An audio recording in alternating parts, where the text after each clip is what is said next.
we've definitely seen analytics evolving from, a few years ago where we was looking at a lot of historical data and databases, things like that, really starting to get into big data, cloud computing, and now we're looking at real-time and predictive analytics. So we're going to talk about that evolution and also the evolution of value for data and analytics. So I'm going to do some quick introductions for our panelists, and then we'll go ahead and just start diving right into questions. So we have Erik, who is our Vice President of Smart Grid for Tollgrade. Thanks for joining us, Erik. We have Arie Rimini, who is the Director for Grid 4C. We have Larsh Johnson, who is the CTO for Siemens Smart Grid Services.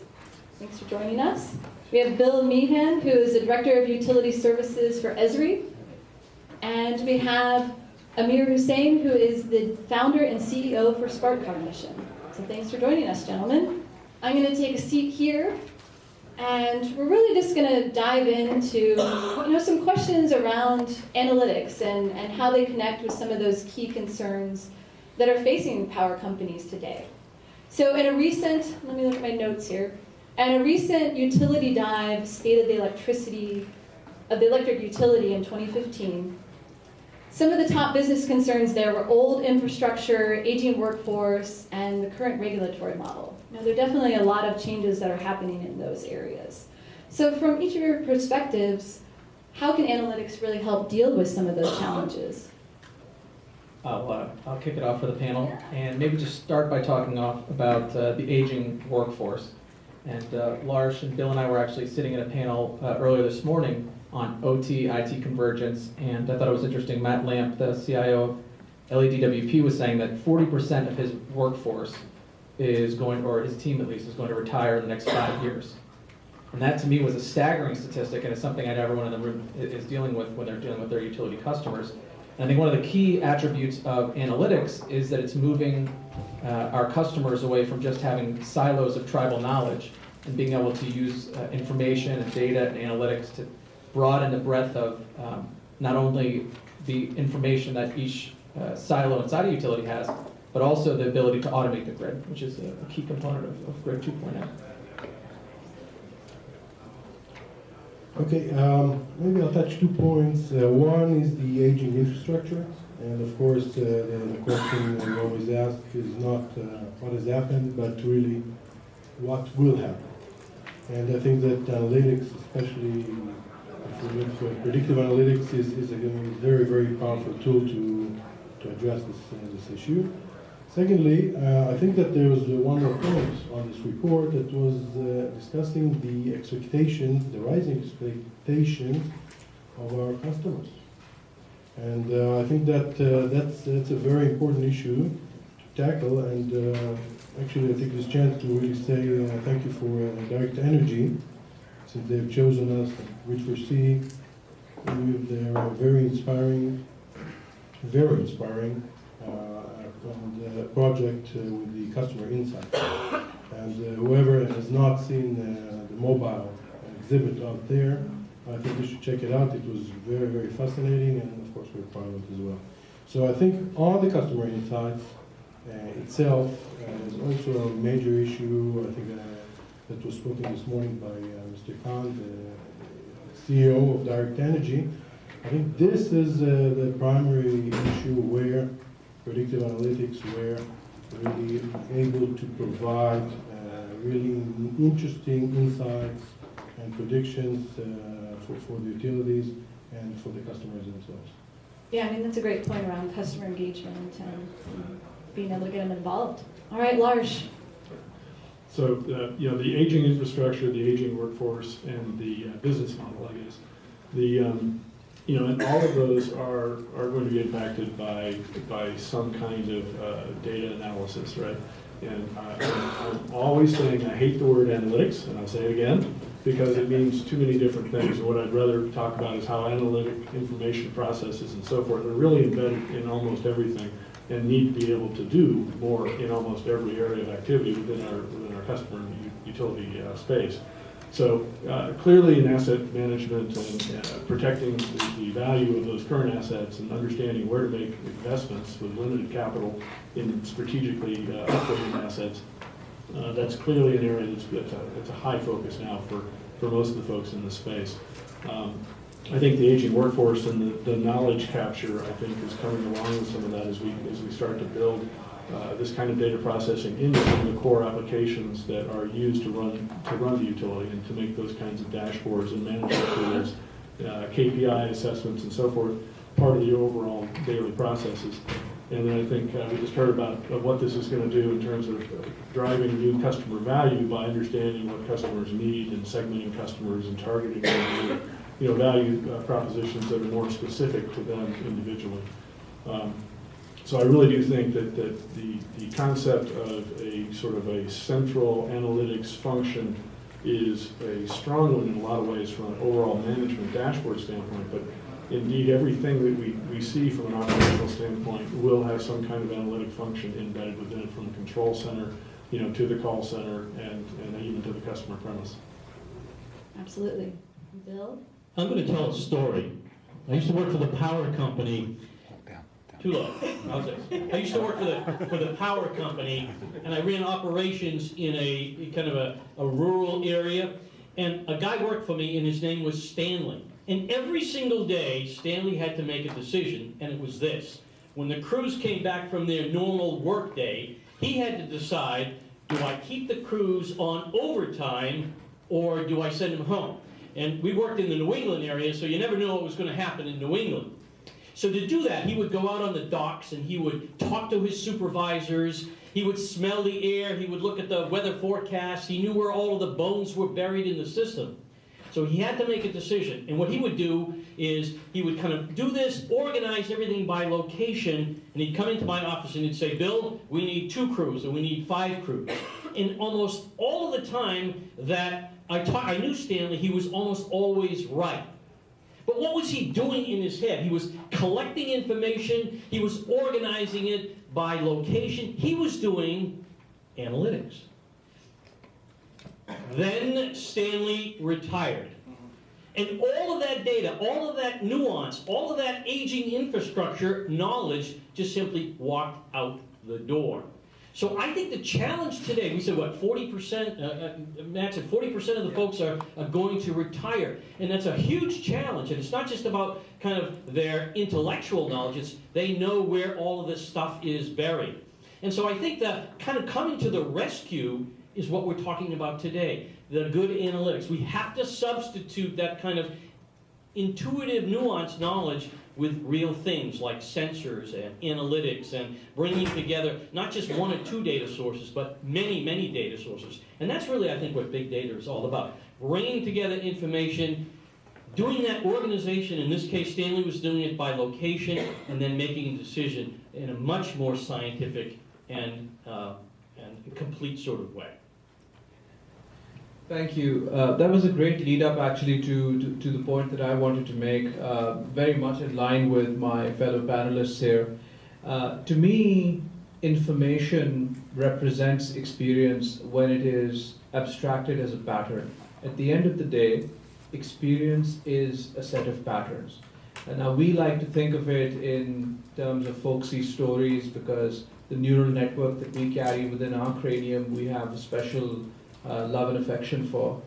But at the end of the day, artificial intelligence technology is now delivering capabilities which are quite similar in certain narrow domains. Domains such as prognostics, such as machine condition monitoring, such as being able to predict the failure of an asset prior to it happening. These aren't theoretical questions anymore. We work with a $4.5 billion pump manufacturer, and they had their existing threshold-based infrastructure that would give them about an hour's forewarning prior to an error or a problem occurring. And by applying our algorithms, we extended this to 5 days. We're working with one of the largest aerospace companies in the world that service aircraft and need to turn them around very quickly. A lot of the maintenance crew that needs to clear those fault codes and address those issues are not fully aware of all of the nitty-gritty, all of the details, and how the replacements need to happen, and what panels need to be removed, and so on. So we built a cognitive system that is also powered by IBM Watson. We're an IBM Watson partner on the industrial internet side, that now delivers on an iPad the ability for every technologist, for every maintenance worker, to not only know what problems have happened, to also get insight into problems that are about to happen, and get the best recipe, the very precise set of steps that they need to carry out in order to resolve the problem. So across these two areas, the workforce aging, and with that, leaving organizations and departing with knowledge, we will have algorithmic systems that will retain knowledge. Every kind of knowledge tomorrow? Probably not, but a lot of knowledge. And the key there is accelerating investments and accelerating adoption of smart technology that can have infinite pattern capture scalability, because that really is the mind of the company going forward. So we believe very strongly in this, and to us, applications of AI combined with big data are really very, very important to addressing many of these challenges that Christine highlighted. Thank you. So, I mean, there are definitely a lot of opportunities here and value within analytics. And, one question that I had is, I mean, how have analytics really evolved over the past few years? I mean, we've seen it going from, historical data, business intelligence. What is the key change that you've seen in analytics and data in the past couple of years? That's a great question. And we learn a lot by looking at it that way, right? So my belief is that the past has been around the logistics of big data. We've been talking about implementing sensor networks and how we capture and stage the data, and network conduits that are sufficient in order to deliver that data to a database, and whether it's a relational or otherwise system. And by the way, how we would run processes on this, that might be a Hadoop job. Those are all the plumbing, logistical considerations of, gosh, look, now I have data.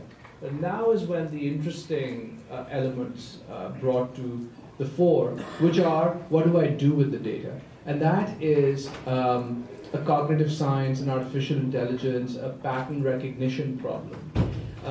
I think that the success of these analytics, the success of these big data endeavors in large companies, particularly energy companies, will only happen when AI and big data combine to yield big insights. Because at the end of the day, what has all this technology done for me as a business?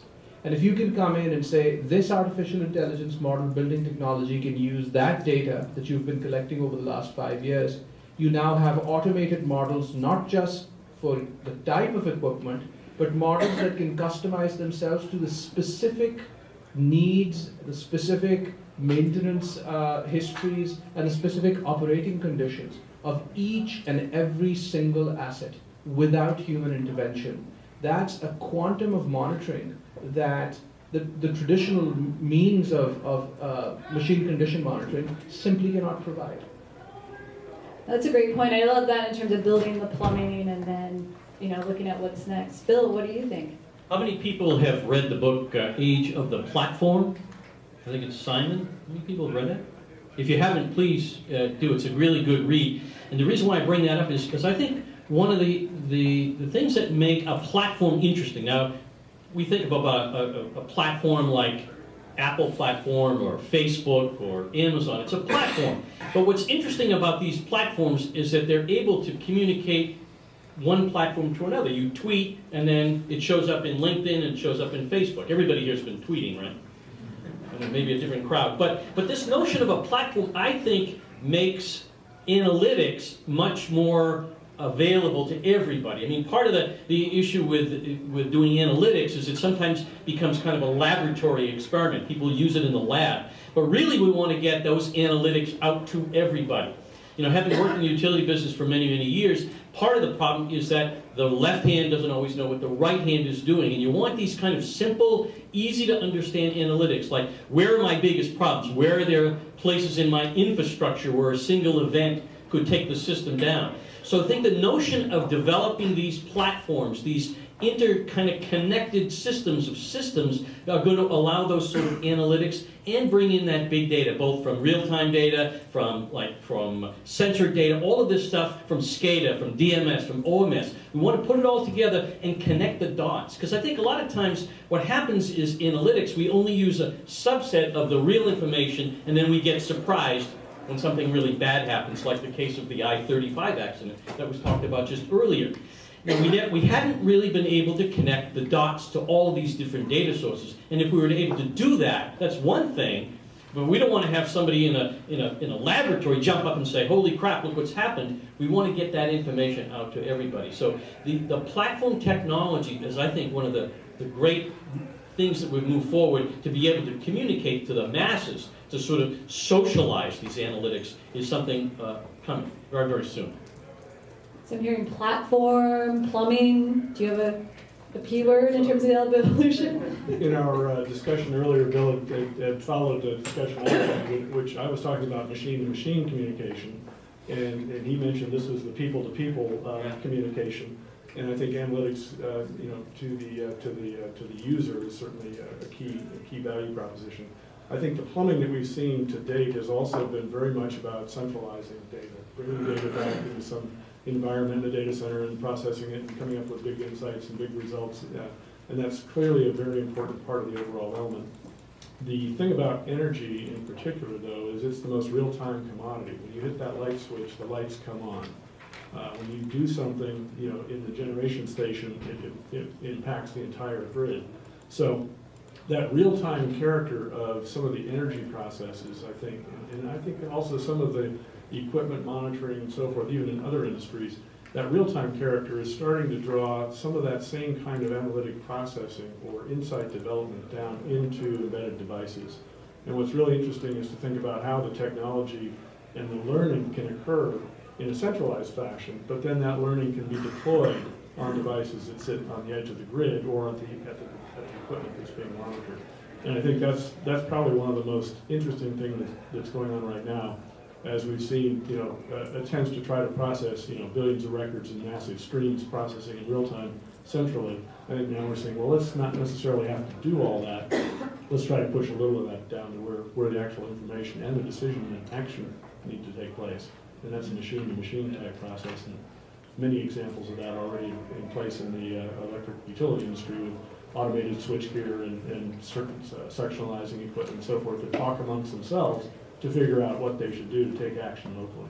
So I think we'll see more and more of that, trying to leverage some of the big data and the learning processes that have occurred in the space. Yeah, so where that intelligence sits is definitely evolving. Arie? Well, I think that we connect both big data with the analytics, and it's understandable. I think that we have an issue here that we have a lot of silos, each one carrying a lot of information. This information is invaluable, it's amazing, but very few do with it. And I think that machine-to-machine will increase it substantially. And I think that here we have to understand that if we try to tackle the whole issue, take it all down the road to one center, and try to produce one big, great picture, it takes too long.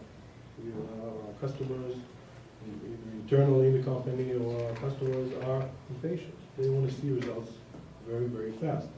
What we do in the past couple of years, we see that those short proof of concepts we can do in a week to 3 weeks with just sample data. It doesn't have to make us work hard for those large integration and data cleansing projects. They are the ones that can show us the value. If there is a value, we can expand on it. If there's no value, we have to look for the gold somewhere else. So I think that's a very, very important. I think it's something that we came about the last couple of years, and it again came about since there are so many silos of data accumulated. Erik? Well, I'll try to continue on the theme of using words that start with P. So I think it's performance, and it's moving from the IT infrastructure of the plumbing that's been set up with the GIS systems and OMS systems and DMS systems, which has been fantastic. Now that that's being set up, to operational performance and using data to make decisions more accurate. And moving those decisions out to the edges of the grid, I think, is something that's really started to happen. It's probably just in its infancy, but we know over the next 5 to 10 years that decision-making point is going to become less and less centralized in some instances and be moved towards the edge of the grid where we know that some of the problems are happening. And to keep on the P theme, I think the last thing I'll say is that we're probably moving in the last 2 to 3 years from proactive maintenance to predictive maintenance, and I think that's where the industry is trying to move towards anyway, is to be able to predict when there's an outage, predict when there's a failure of a piece of equipment, and it's big data and it's analytics that are going to allow us to do that.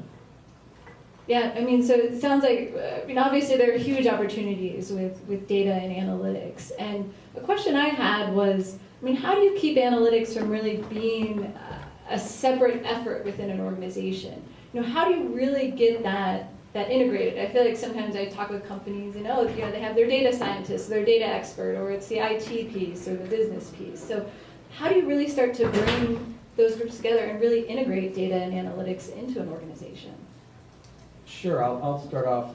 I think one of the things that Rayford Smith actually in the earlier panel was talking about is that there are silos, and those silos aren't just information, but it's people silos. And you're right, a lot of times a technology will come across in a utility organization, and the operations folks will think about it in one way, the IT folks will think about it in a different way. So having conversations that cross those boundaries is so critical to getting us to a place where we can leverage all of the information and analytics to solve some real-world challenges. I'll try to look at a bit different angle. I think that we see here an effort that is really driven by the business.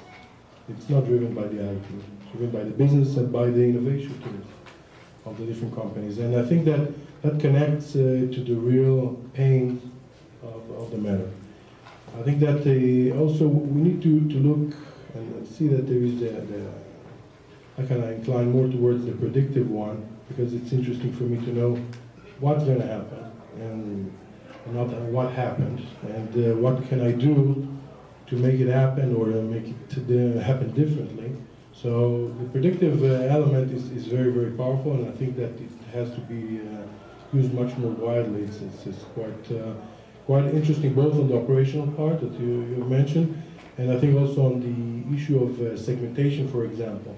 We heard yesterday the CEO of CPS describing segmentation as people that like green, people that like to save. That's oversimplifying the issue. Segmentation has to come up from bottom up. We have to be able to ask the real questions. Who do we, if we like to use a certain program, if we like to do the demand response, we have to find the right people that to address. To address, we need to know what to come with. Do them. Unless we do that, we fail. And so I think that that effort has been, somewhat neglected the past couple of years, and I think it's picking up now. And I think we'll see more of it come. So I think the analytics discussions have been generated a lot by this idea that we're getting lots of new data, right? So I think the interesting thing is that in some cases the business didn't actually drive the need for analytics. The idea that there was all this data suddenly occurring, and smart meters was certainly a big piece of that, sort of drove the idea that, hey, we should do something with it, and therefore we should do something with analytics and do something with big data. So I think the point of the business is now we need to turn that around and say that there are capabilities and that there is data available, and make sure that the business is driving the value proposition for doing something with the data. And in my experience, at least so far, in almost every case, that means that you're going to be doing something that crosses the traditional silos of any business, because you're generally going to be pulling data together from multiple parts of that business in order to create that insight that you didn't have before. And at least in our industry so far, I think the deployment of sensors and data generating devices has sort of pushed the concept to the forefront, and now everybody's sort of trying to look at, say, well, let's generate that value, and that is starting to pull people across organizations. Well, I'm just going to go back to the P word again, platform, and I think, again, a lot of it is just, well, two things. It's one, getting the data accessible to the broad community, and I think that's still been a problem. And that's what silos are all about, or making sure people hold on to information either intentionally or unintentionally, but with a good platform for collaboration. And we talk about, I think we've heard the word integration so many times, integration of this system with that system. But really, I think what we need is a collaboration framework or a collaboration platform where analytics can be collaborated across the whole enterprise, so that I'm not looking at the results of one thing on a report or even in a database, but it's really communicated broadly on everybody's device. And that's the thing I think we're seeing now, is that these devices that we carry around now, 2 of each now, the iPad and an Android and an iPhone device, that stuff has to show up on those devices. And when it does, then it becomes much more like what I use at home. I mean, I think people come to work with these devices and then they have to go on a computer screen to see the analytics. It's got to be accessible as I normally see it at home when I go to look at my Facebook or my Twitter accounts or my kids' pictures on the iPhone. So accessibility is part of the platform that we have to build. And I think that's really the key. If we can do that, we're going to get that out. And it also has to be really, really easy to understand. And I use the story of this guy named Stanley. And I think we need to give the vast majority of people who work in the power industry have very simple jobs to do. They do singular things. We have to make it really easy to find the solutions to their particular problems in the field and in the office. Thank you. I agree with much of what was said. I suppose my feeling is that in order to make anything important to a business, it has to be aligned with the objectives of that business, and it has to be perceived as a major tool or an avenue that will help achieve the objectives of that business. In the energy business, for example, reliability, safety, optimality, reduced footprint, there might be a number of such metrics. And the data now is available that can be combined with the right algorithms, the right insights to be able to create, for example, automated maintenance schedules that would be far more effective, cognitive maintenance schedules that would be far more effective than what a human workforce would build. You also have many other opportunities. One of our customers is a rail operator, and they encounter these issues where they're going down a track cross country and the wheels go out of round. The track operators have sensors embedded at different places on the track, and as the pressure rating exceeds a certain number, there is a penalty.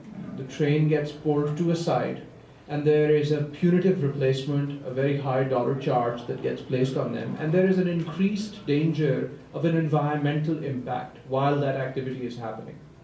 So by creating a system that uses their existing data to solve their biggest problem, which is give me something that I can design my train that I'm sending from Dallas to wherever else in the country, give me a very accurate model that tells me which one of these cars will fail, which ones will get there, and then give me options. Tell me, can I reduce the speed? Can I reduce the load? Could I take a different route? Because perhaps some of the routes go through very cold climate, and we know that cold climates increase the chances of a failure. That's the solution to a business problem. Now, where we've taken that app is that this customer is working to incorporate economic data and environmental data, and the next version of what we're delivering will actually have a dollar number on the screen. You can go now, and you might have one failure in environmental impact area. This is what it's going to cost you most likely. You choose not to go or to go slow and you miss an SLA, and that's what it's going to cost you. So the point is that when you embed powerful data analytics, AI, cognitive technology that is making decisions that individual human beings cannot make, and are aligning the workflow so that the users within the company don't have to bother about the complexity of the technology. They don't need to know that this is running on Apache Spark and Apache Hadoop and how large the database is and whether it's a graph database or something else. They're simply looking at a user interface, building a train, clicking a button, you figure it out. Does it get there? No, it does not. Click a button, replace the bogies automatically, and you're done. Train built. Your impact reduced. When we do things like that, we see that we drive sea change. We started working with a partner that covers 200,000 of the 500,000 oil tanker rail cars in the US. We recently attended a conference. They got 20 large railroad operators there. And this is something that's becoming somewhat of a movement. The reason it's becoming somewhat of a movement is because we've aligned the capabilities of cognitive and big data with the biggest business problem in that category.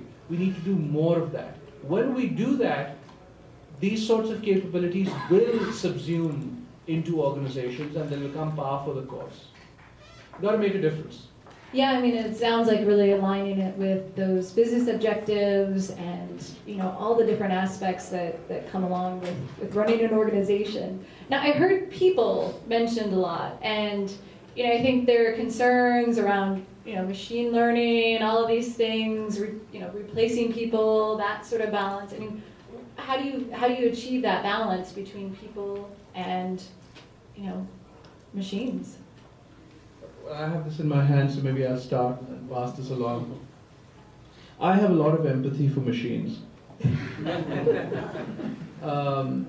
I think they're fascinating, and I think they are the source of ideas and thought that we are incapable of. And I think that working in concert with them is probably the best path forward for us, because they present intelligent machines, give us the opportunity to augment human potential. That's what it's all about. On a more, shed the philosophical for a moment, on a more practical matter, this country simply isn't producing the number of data scientists that we need. If you look at the rate at which data is growing, it's very much an exponential trajectory. And the rate at which data scientists are growing is very much a linear trajectory. That gap is continuing to increase. So are we going to seed the insights and the value that is found in the data that we can't get to as human beings, and yet hold on to the way things were done and shall always be done? Or will we be a little brave about it and look to change our ways and look to acknowledge that perhaps there are semi-intelligent tools now that we can leverage? And you know what?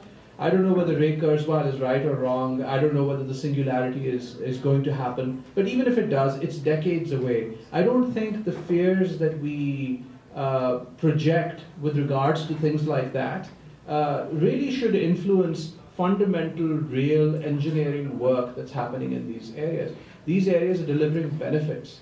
So to me, that's the way I look at it. I look at it as a way to augment human potential. That to me is the most noble thing I can be a part of, right? It's not us versus them. It's how do we make ourselves better. That's great. Bill, what's your perspective? Let me talk about people a little bit. So my father told me this story. I like to tell stories, as you can tell. And so I'll ask the audience this question. What's the weakest finger in your hand? Anybody? What is it? Show it, right? The little pinky finger. And what's the most popular letter of the alphabet? A, right? So tell me this, why is it that the original designers of the keyboard chose to put the most popular letter to be struck in that awkward position by the weakest finger? Why did they do that? Does anybody know? Yeah, everybody knows that? Probably not. The original keyboard was a typewriter, of course, right? And so it was mechanical. So the original keyboard had the popular letters in easy to get to places, but they found that when they got good at it, the typists got good at it, the letters all jammed up. So they moved the popular letters to hard to get to places so they could slow the typists down. Well, we have electronic keyboards, we've had them for years, and yet we still use that same keyboard design, and we don't even know why. And there's a reason for that. It's not that we don't want to change. It's that we don't even see that change is even possible. We've become so used to it that we fail to see, that we become blinded by our old habits. And there's a term for that, and it's a term called scotoma. It's a medical term meaning tunnel vision, but it's also a psychological term meaning failure to see what's before our very eyes. And I believe that innovation and transformation occurs when you can peel away that scotoma and see things quite differently. And I think you talked about it. Why are we doing it this way? And I think the fear and the challenge for us is to throw away all of those old concepts about how we used to do it. Not because we want to change, but we can't even see the change. And when you see all innovation, it comes from that level of thinking about things in a new way. I remember when Steve Jobs asked, he was designing the iPod, and they were having trouble putting in the on-off switch. So they said that in order to get the on-off switch in there, they wanted to make the iPod little, but the on-off switch was really messing them up. So Steve Jobs, he said this simple phrase, "Why do we need an on-off switch?" And everybody said, "Well, we always need it. That's what we need. We need an on-off switch." So he said, "Why?" And nobody could answer that because everybody had this scotoma of this idea that you need an on-off switch. And I think our industry is so old that we invent things to try to replicate. We use high technology to replicate our old thinking. Now I'm in the GIS business, of course. Esri is a mapping company. And for years people have created maps like they've always created maps. And then when they got the GIS, they made the maps look exactly the same as the old printed maps, exactly the same. And yet the notion of spatial technology and doing spatial analytics is so powerful, and yet people don't use that capability because they want to print a map. In fact, they want to stick the maps up on a wall, because that's the way we think about the way we look at the electric system or walls and that sort of thing. But the idea is let's use the analytics to learn about something. The analytics should be about discovery, peeling away those old concepts and using technology in a way that creates innovation. And I think that's what innovation is about, peeling away those scotomas. Awesome. Larsh. Well, maybe another example or a case where people are involved in the process here, but I think analytics in general is being applied today by utilities who are looking to optimize things like outage and restoration, right? And so we have a lot of new sensing technologies, smart meters, devices out in the field, SCADA systems, and so forth. And I think that information is now being aggregated in ways that can be useful to dispatching crews and so forth. And that's all very analytics oriented in terms of, geospatially, where is the right crew with the right materials, and how can I get them in there the quickest, and what's the biggest impact of having this fault restored versus that fault restored. And so there's a lot that goes on behind the scenes. But what we've seen lately is that people are saying, well, what about having outage reports from consumers and tweets and photos? What can I do with a mobile device that can actually send that information in? And so now, we're enlisting a person, the consumer or somebody who's out in the field who has some additional information that could be very valuable, that can now be merged in, part of the analytic process, and that can help the other person in the story, which is the guy who's going out to actually fix the problem and restore the power. So I think, in almost every case, I think Bill's pointed out that there's a person involved in this process.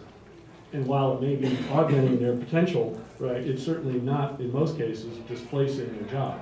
And I think that's important. Do more with the same, or do more with less, because some of them are retiring. That's a great point. I think that innovation is really not just technology. The innovation can come in a lot of different areas. I think that if we are here on a panel of analytics, I think analytics should bring out a lot of innovation into process of every single company, certainly in the energy sector. And I think that it doesn't take away jobs, it's potentially creating jobs, because the innovation will bring in new ideas, new ways of doing things, being able to provide what wasn't provided before. So, and also maybe should look at the different perspective of developed countries have less production, that's a fact. There are less workers in the factories, that's a fact. But if you look at it, the unemployment rate is very low. So it's not that we are actually giving up on jobs. We're bringing on new jobs, ones that will allow us to develop. And then I like to hear what you were saying about it. And this is really the cause, this is really something for the greater good that we do. Excellent. Erik? So I know we're running a little behind, but I'll be brief. One of the things I wanted to mention is there's been a fear of innovation and technology ever since Henry Ford, started the assembly line, and I think people always had a fear of the newest technology or innovation is taking my job or taking jobs away from people. And one of the things we've seen with analytics, in my experience and my company's experience working with utilities, is that it's actually freed utility workers up to do more new innovative things and creative jobs. So one of the things that we do at our sensing technology does is looks at activations of different assets. So now those crews that were going around and monitoring each asset to make sure that it was okay, now they're doing things more in the predictive realm of making sure outages don't happen, things like that. So I think there's certainly a place for innovation and for technology to enhance, to echo my colleagues, to enhance what the utility workers are doing. Absolutely. And so, do we have time for a couple of questions? Are you? Sure. Okay. All right. So, are there any questions out there in the audience? And I'll come up to you with the microphone, and we'll get those asked. So let's start up here.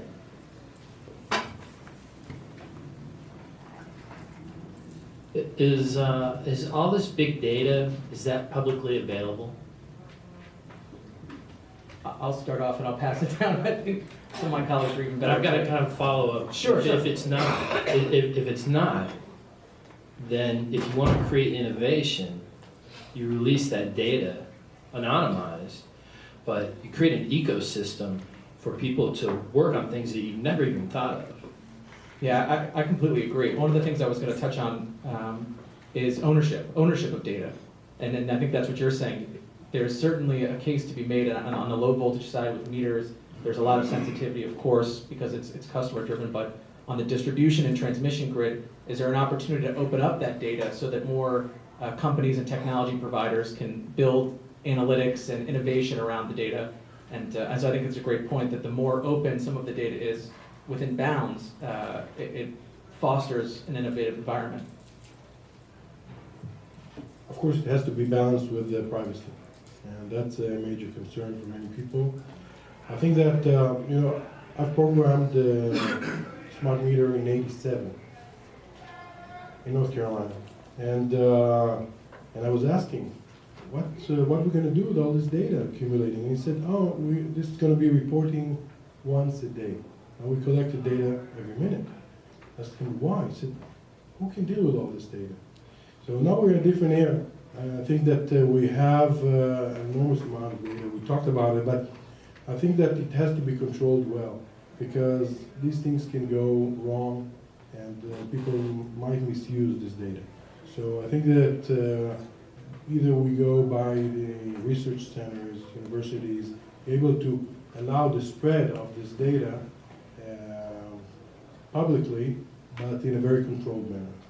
Can I have a follow-up comment? If you want, just real quick. So I came from cancer genomics field, and that data is very, it's PI, right? So you can definitely identify somebody. It's very, very protected.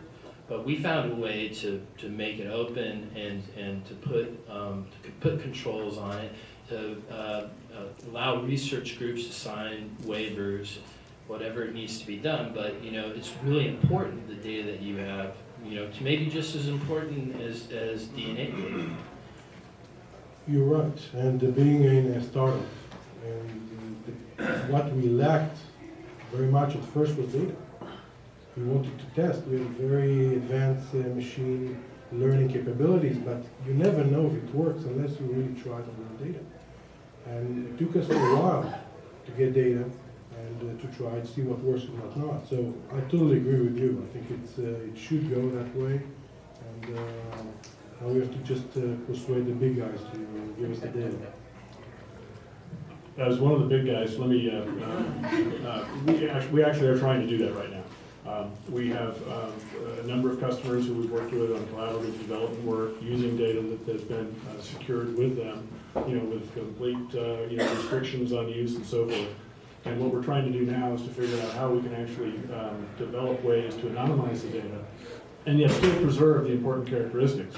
Just as in your genome project, you had to know a certain amount about patient X because you needed to understand what conditions were present. We have to know a certain amount about if this meter is on a grid, where on a grid, what kind of network is it connecting to. And sometimes, unfortunately, geospatial information is also important because then you can tie weather patterns. So it's not an easy problem, but one that we definitely recognize and one that we're hoping to create this environment to promote small companies and innovation by making it available. I'm a big proponent of accessibility, and we talked about that earlier, so I think that is possible. Of course, there are some restrictions, and of course, you don't want to give all the detail either. You want to get it at a summary place that's useful for people to look. But I think, again, going back to the platform idea, with a good platform, you can pick and choose and web services that allow data to be like weather data and demographic data and income data, all these pieces together. That should be very easy, and anybody should be able to get access to that information. In the past, there's been some technical issues as well as some policy issues. Policies take a long time to develop. So by the time they start creating a policy and they issue the policy, the technology's changed 10 times, and the policy doesn't always match with what the technology allows for. Like the cloud. So a lot of these policies were developed pre-cloud, and so they don't really apply today. And sometimes the policies or the compliance handicap the actual data accessibility that could be accessed. Thanks. I'll just say two quick things, just on a practical level. Some of the data that we think is really hard to get is not that hard to get. There are efforts underway in the academic community, for example, where inexpensive devices that you can connect to your home electric sockets let you gather synchrophaser data that you would otherwise have to go and get from a utility. So that's one example. There are open government initiatives where you don't get all the data, but you get quite a lot of the data. Working with customers that are subject to a lot of constraints around who they can share that data with, I think it'll be quite a bit of time before we can get them comfortable, alter legislation, create some sort of a system to do PI extraction and some sort of a removal of key elements. The other thing you also have to remember is that there's a very significant cyber threat landscape which impacts all of these systems now. Large energy producers, distributors, and their data are a national security asset from a military and defense standpoint. And it can very easily be identified for problems and issues that can be then exploited. The DOE recently set up that Project Aurora, where hackers were able to log in and purely using software, they were able to create vibration signals that blew up a generator. There's been numerous other cases from Stuxnet to the Siberian oil pipeline. So large industrial systems have so much kinetic energy and they're completely computer controlled. They're essentially bombs of various different types. And that data can provide a lot of insight as to how they operate. So there's that whole layer of concern around the cyber-physical threat that needs to be looked at also. All right, so some of our panelists did have a hard stop at 4:30. I know there were some other questions, so if you have them, please send them to me and I can get them to the panelists. I know some of the panelists will be around after the session, so please join me in thanking our panelists for the great insight.